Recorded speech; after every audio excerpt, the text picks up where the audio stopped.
নমস্কার বন্ধুরা, তিয়াশাস রেসিপিতে সকলকে স্বাগত জানাই।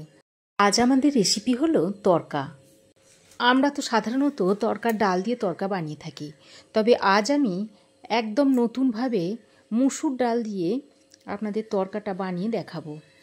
ঘরে থাকা মাত্র কয়েকটা উপকরণ দিয়ে এই তড়কাটা আপনারা খুব সহজেই বাড়িতে বানিয়ে নিতে পারবেন, আর খেতে অত্যন্ত সুস্বাদু হয়। আর এটা যে তড়কার ডাল দিয়ে না বানিয়ে শুধুমাত্র মুসুর ডাল দিয়ে বানানো হয়েছে, খেয়ে আপনারা বুঝতেই পারবেন না। তো চলুন রেসিপিটা দেখে নেওয়া যাক। রেসিপিটা তৈরি করার জন্য এখানে আমি 1 কাপ মুসুর ডাল নিয়েছি। এবার এই মুসুর ডালটাকে জল পাল্টে পাল্টে ধুয়ে নেব।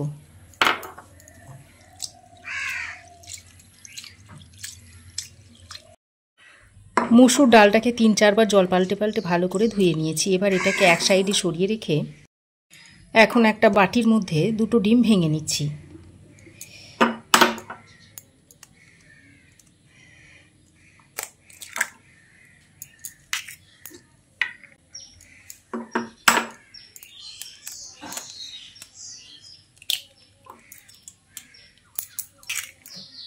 এবার ভেঙে নেওয়া ডিমের মধ্যে দিয়ে দিচ্ছি স্বাদ মতো নুন, আর দিয়ে দিচ্ছি অল্প একটু গোলমরিচের গুঁড়ো।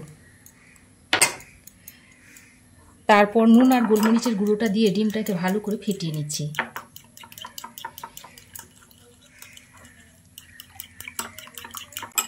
দেখুন ডিমটাকে ভালো করে ফেটিয়ে নিয়েছি। এই মুসুর ডালের তড়কাটা বানানোর জন্য আমার আরও লাগছে পেঁয়াজ কুচি, ধনেপাতা কুচি, রসুন কুচি আর টমেটো কুচি। আরও এছাড়া যা কিছু লাগবে সেগুলো আমি রান্নাতে আপনাদের দেখিয়ে দেব। এবার আমি গ্যাস অন করে কড়াই ভালো করে গরম করে নিয়েছি। তারপর এর মধ্যে দিয়ে দিচ্ছি পরিমাণ মতো সরষের তেল। এবার আমি এই গরম তেলের মধ্যে প্রথমে ডিমের ভুজিয়াটা তৈরি করে নেব। তার জন্য যে ডিমটা নুন আর গোলমরিচ দিয়ে গুলে রেখেছিলাম সেটার মধ্যে দিয়ে দিচ্ছি। তারপর ভালো করে নেড়েচেড়ে মিশিয়ে নিয়ে ডিমের ভুজিয়াটা তৈরি করে নিতে হবে। এইভাবে অনবরত নেড়েচেড়ে ডিমের ভুজিয়াটা তৈরি করে নেবেন। ডিমের ভুজিয়াটা তৈরি হয়ে গেছে। এবার ডিমের ভুজিয়াটাকে তুলে প্লেটের মধ্যে রেখে দিচ্ছি।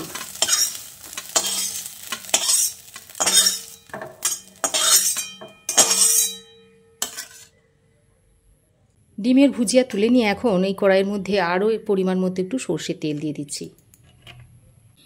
এবার এই গরম তেলের মধ্যে দিয়ে দিচ্ছি 1 চামচ মতো গোটা জিরে, দিয়ে দিচ্ছি একটা তেজপাতা আর একটা শুকনো লঙ্কাকে ছিঁড়ে দিয়ে দিচ্ছি।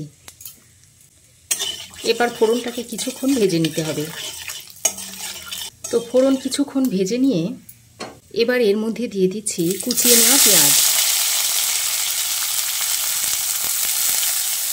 পেঁয়াজটা দিয়ে তেলের সঙ্গে ভালো করে নেড়েচেড়ে ভেজে নিতে হবে।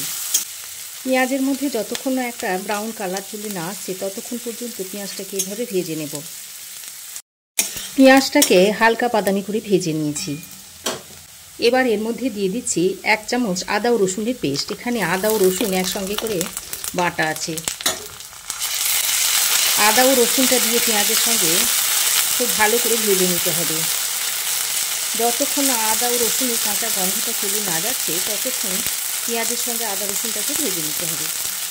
আদা ও রসুনটা ভাজা হয়ে গেলে এবার এর মধ্যে দিয়ে দিচ্ছি কুচিয়ে রাখা টমেটো। এখানে আমি একটা বড় সাইজের টমেটোকে মিহি করে কুচিয়ে নিচ্ছি, সেটা এখানে দিয়ে দিলাম।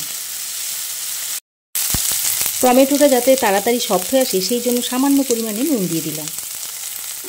এই নুন দেওয়ার কারণে টমেটোটা খুব তাড়াতাড়ি নরম হয়ে যাবে।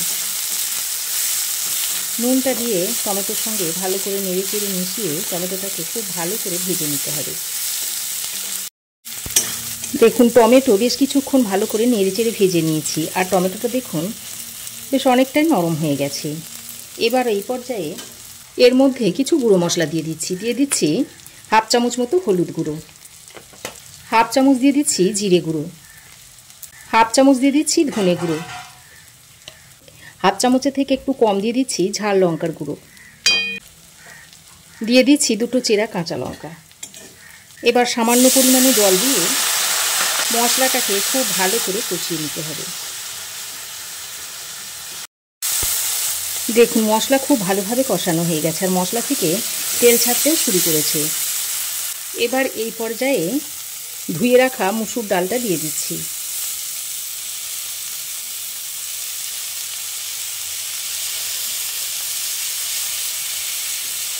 মুসুর ডালটা দিয়ে মশলার সঙ্গে ভালো করে কষিয়ে নিতে হবে।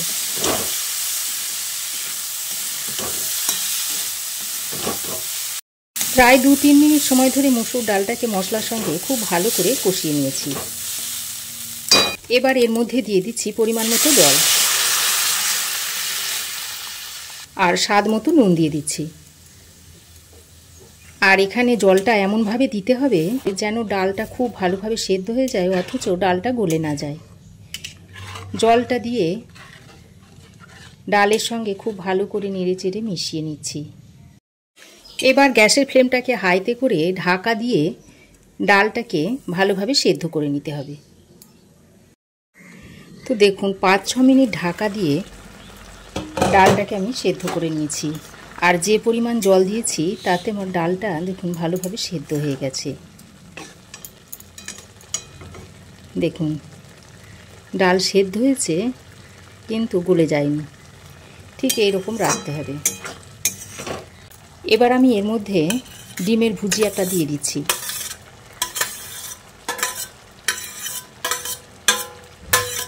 ডিমের ভুজিয়াটা দিয়ে ডালের সঙ্গে ভালো করে নেড়েচেড়ে মিশিয়ে নিচ্ছি। ডিমের ভুজিয়াটা দিয়ে ডালের সঙ্গে ভালো করে নেড়েচেড়ে মিশিয়ে নিয়েছি। এবার আমি এর মধ্যে স্বাদ মতো চিনি দিয়ে দিচ্ছি, আর উপর থেকে বেশ কয়েকটা কাঁচা লঙ্কা আমি এভাবে দিয়ে দিচ্ছি।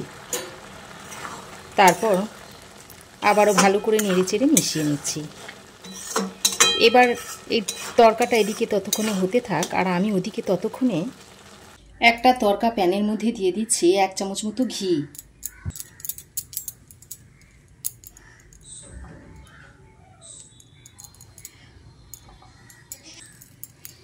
এবার ঘি গরম হলে এর মধ্যে একটা শুকনো লঙ্কা ছিঁড়ে দিয়ে দিচ্ছি অল্প একটু গোটা জিরে, আর যে রসুনটা কুচিয়ে রেখেছিলাম সেটা দিয়ে দিচ্ছি। এবার রসুনটাকে দিয়ে ঘিয়ের সঙ্গে খুব ভালো করে ভেজে নিতে হবে।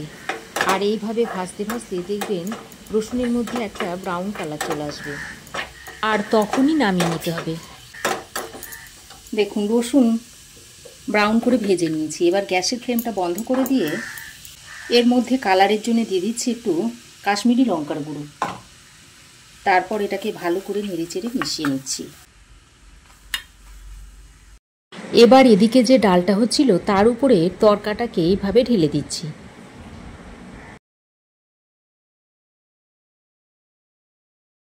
আর উপর থেকে কিছুটা ধনেপাতা এইভাবে ছড়িয়ে দিচ্ছি।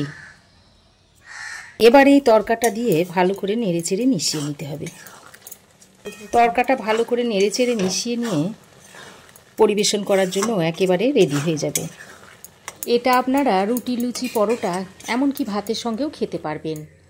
বন্ধুরা, ঘরে যদি তরকার ডাল নাও থাকে, এবার থেকে আপনারা খুব সহজেই এইভাবে মুসুর ডাল দিয়ে তরকাটা বানিয়ে রাতে রুটি বা পরোটার সঙ্গে খেতে পারবেন। এছাড়াও এটা তৈরি করে স্কুল, কলেজে টিফিন বা বড়দের অফিসের টিফিনেও প্যাক করে দিতে পারবেন। তাহলে বন্ধুরা, আপনারাও একবার এইভাবে মুসুর ডালের তরকাটা বাড়িতে বানিয়ে খেয়ে দেখুন, আর কেমন হয়েছে অবশ্যই একটা কমেন্ট করে জানান।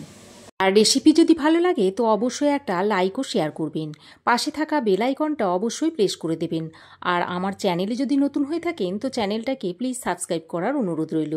আজ এ পর্যন্তই। আবার দেখা হবে নতুন কোনো রেসিপি নিয়ে নেক্সট এপিসোডে। সে পর্যন্ত ভালো থাকবেন, সুস্থ থাকবেন।